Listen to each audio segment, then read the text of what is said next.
बोले बाके बिहारी लाल की जय। एक बहुत पुराना भजन है जो ग्वाल बाल गोपी लोग भगवान कृष्ण से अपनी शिकायत करते हैं। कब?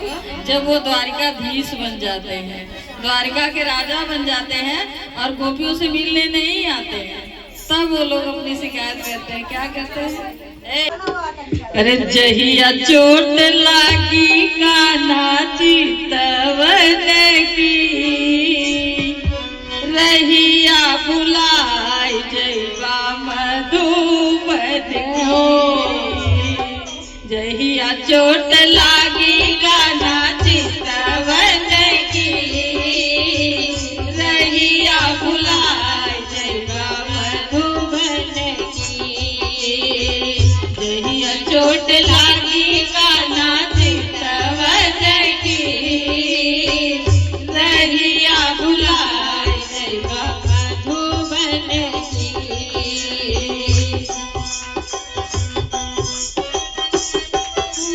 चितवन की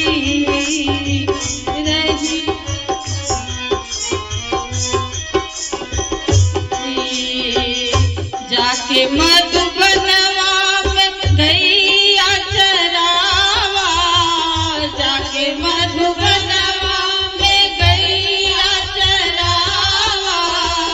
गोबर गणेश होइके रंग ना दिखावा, जाके मधुबनवा में गैया चरावा। गोबर गणेश होइके रंग ना दिखावा।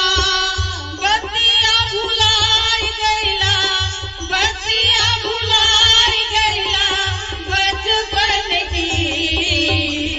बतिया भुलाई गैला बचपन की, रहिया भुलाई गैला मधुबन की। बतिया भुलाई गैला बचपन की, रहिया भुलाई गैला मधुबन की। जहिया चोट लागी कान्हा चितवन की, रहिया भुलाई गैला मधुबन की। जहिया चोट लागी कान्हा चितवन की, रहिया भुलाई गैला मधुबन की। और क्या कहते हैं?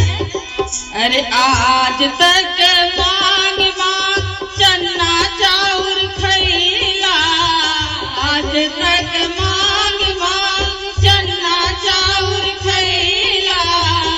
आज मुरली वाले खन्ना सेठ बनी गैला, आज तक मांग चन्ना सेठ बनी गैला। मांग मांग आज तक चन्ना चाउर खैला। आज मुरली वाले खन्ना सेठ बनी गैला, आज मुरली वाले धन्ना सेठ बनी गैला। कथा अब रहेगा तू गोवर्धन की, कथा अब रहेगा तू गोवर्धन की। रहिया भुलाई गैला मधुबन की, कथा अब रहेगा तू गोवर्धन की। रहिया भुलाई गैला मधुबन की। जहिया चोट लागी कान्हा चितवन की, रहिया भुलाई गैला मधुबन की। जहिया चोट लागी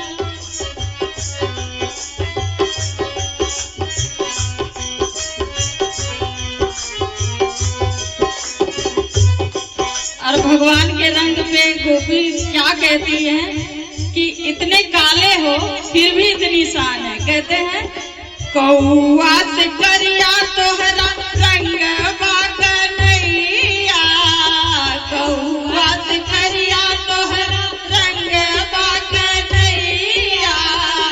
देख के सूरत तोहरी आवेले ओ कैया, देख के सूरत तोहरी आवेले ओ कैया, कौआ से करिया तोहरा रंग बाग नैया, देख के सूरत तोहरी आवेले ओ कैया, पदवी मिलल बा तूहे, पदवी मिलल बा तूहे मोहन की, पदवी मिलल बा तूहे मोहन की, पतिया भुलाय गैला बचपन की, पदवी मिलल बा तूहे मोहन की, पतिया भुलाय गैला बचपन की,